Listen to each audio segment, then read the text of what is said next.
Hey, I'm Daniel Robinson with Plumpy Thimble. It is just about Thanksgiving, which means it's more than past due for me to wish you a Merry Christmas officially.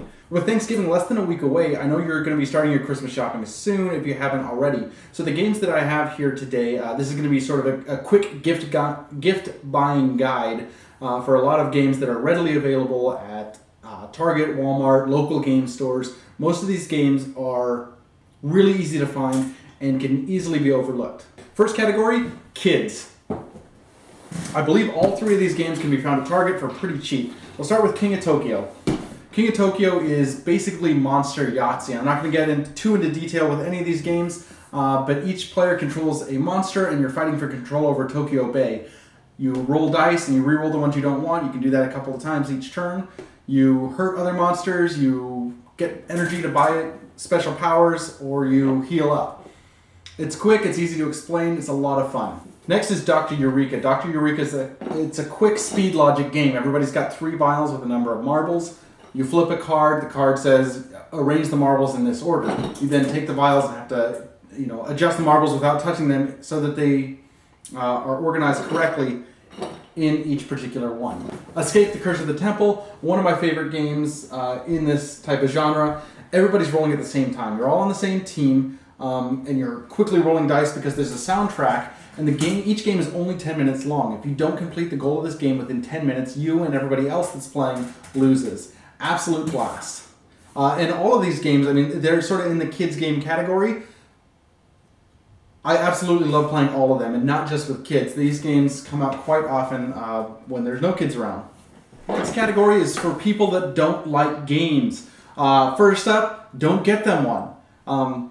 If you're not going to listen to that, these are 2 suggestions that I think really go over well. One of them is Codenames. It's one of the hottest selling games of this entire year, and it's basically you can play in teams. You can play anywhere from 2 to however many people you have. One person on each team is giving clues. There's a grid of words out on the table, and they're trying to get their team to guess which words belong to their team. Each person goes back and forth giving clues until one team has either correctly guessed all their own words or someone's hit the assassin and the game's over. Similar theme, we've got Spyfall. In this game, everybody takes a card. Everybody's looking at the card. Each player has the exact same card. It's a location. So everybody could be looking at their card and it says airport. Everybody except for one player who has a card that says spy. The game then goes around. Each person asks questions to the person. Could be what type of food do you eat here? What's the weather like outside?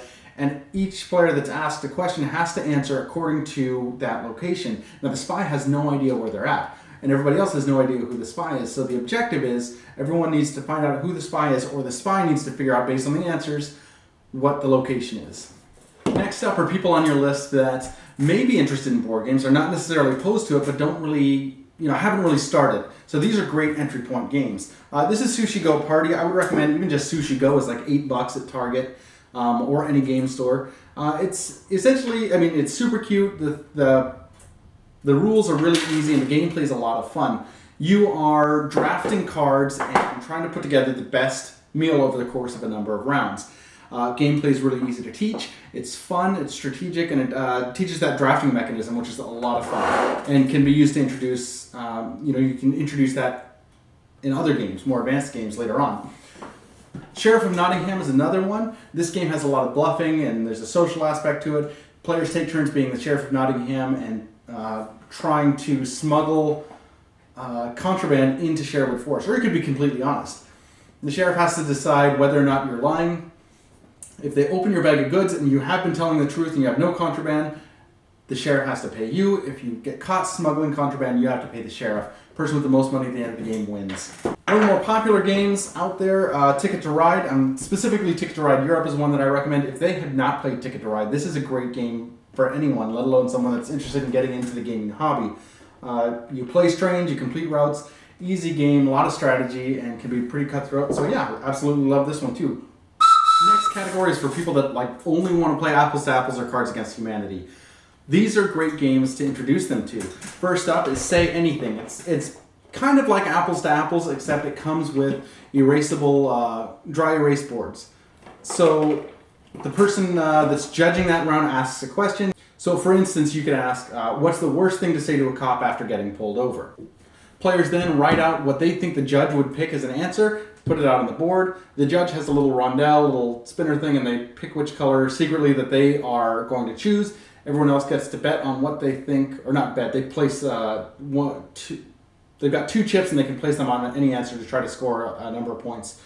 And then it's revealed what the judge has picked, and points are scored accordingly. I'm holding this upside down, aren't I? Sorry about that. Points are scored accordingly, and yeah, that's the game. It allows for the same sort of creativity in Apples to Apples or Cards Against Humanity, except you get to say anything you want. You don't have to rely on standard pat answers. You get to customize your answer exactly to the person, and this is, in my opinion, way better than Apples to Apples, which was my favorite game when I was first getting into the hobby.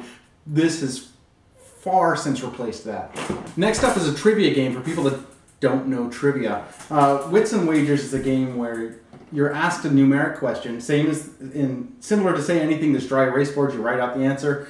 They're arranged on a board, and you get to actually bet. This is one that has poker chips in it. You get to accumulate more, and you bet on the answer that you think is the closest to the actual answer without going over. So you don't have to bet on your own answer. You could use it to throw people off. You can follow along and say, okay, they probably know this category a little bit better than I do, and put your chips where they do. It's the kind of game. It's almost like a game show. It's a game show in a box, and it plays up to 8 people. Easy to learn.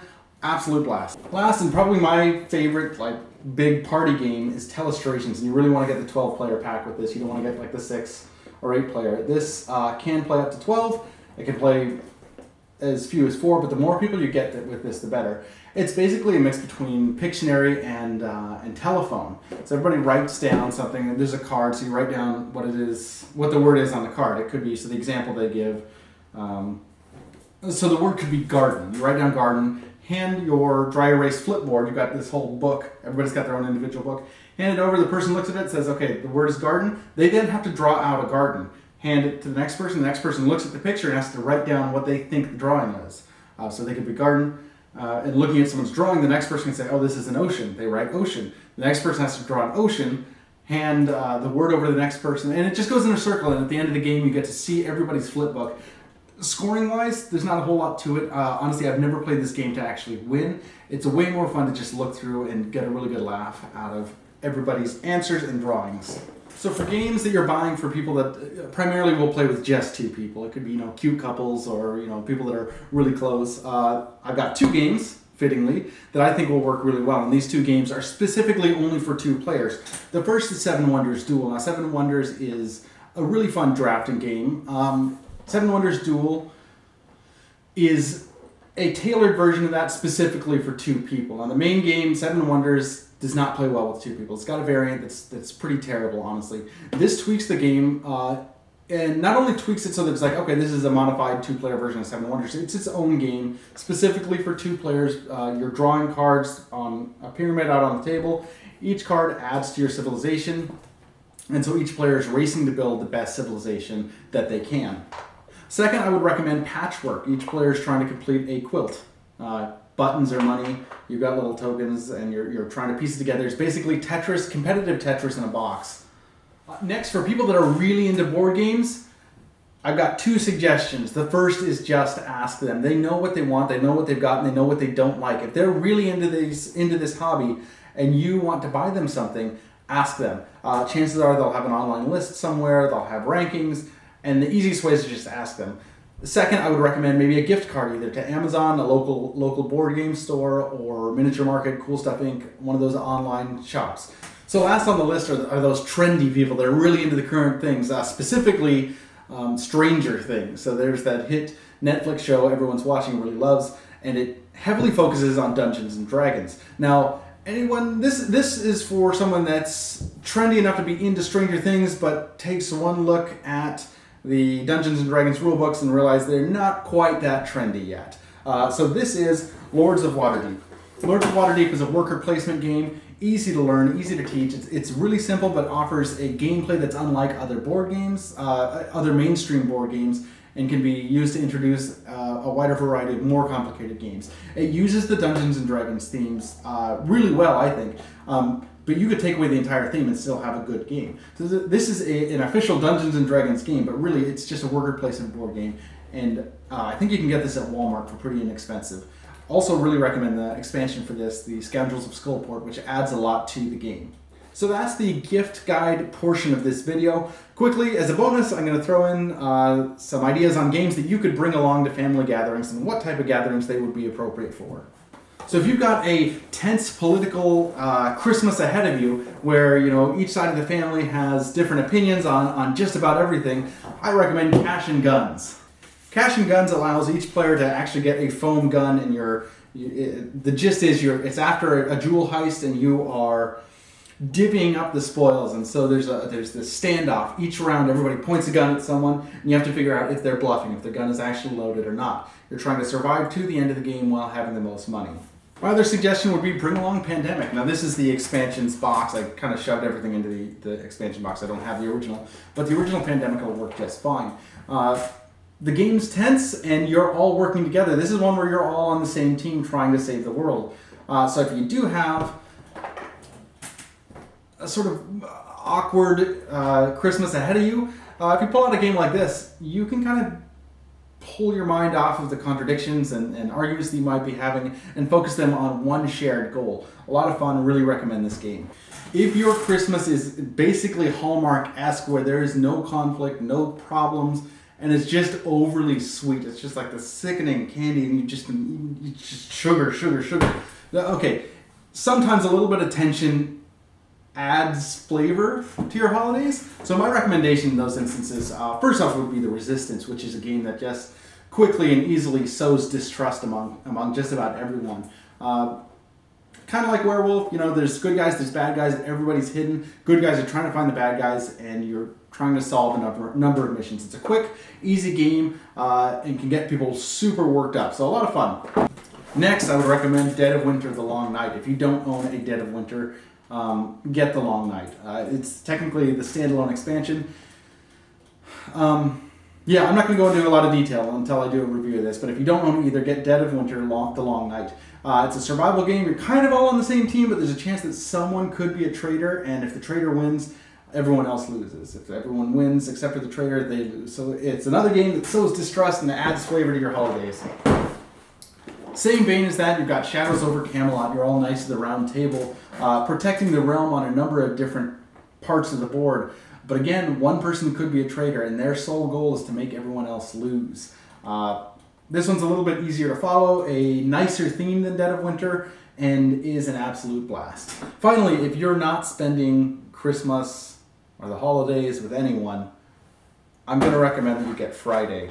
The theme alone is wonderful. You're stranded on a desert island, and you're trying to survive.